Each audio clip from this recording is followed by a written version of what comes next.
कलअदम BNA के commander समेत 70 फरारियों ने हथियार डालकर कौमी धारे में शामिल होने का ऐलान कर दिया।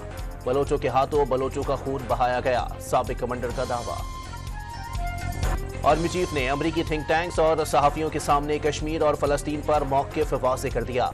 दहशतगर्दी के खिलाफ जंग जारी रखने का भी दो टोक मौक़िफ़। Chairman joint chiefs of staff committee की उर्दून के बादशाह अब्दुल्ला दोम इब्नुल हुसैन से मुलाकात।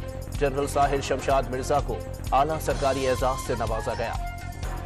खैबर मेडिकल कॉलेज जल्द यूनिवर्सिटी बन जाएगा। निगरान वज़ीर आज़म अनवारुल हक काकड़ का association of Pakistani physicians of north America की तकरीब से खिताब।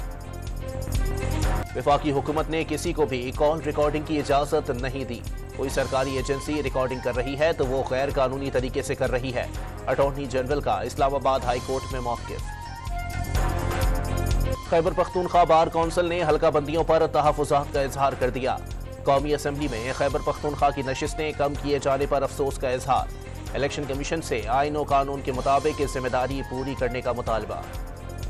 मुस्लिम लीग नून की सीनियर नायब सदर मरियम नवाज कराची में NA 237 जिला शर्की से इलेक्शन में हिस्सा लेंगी।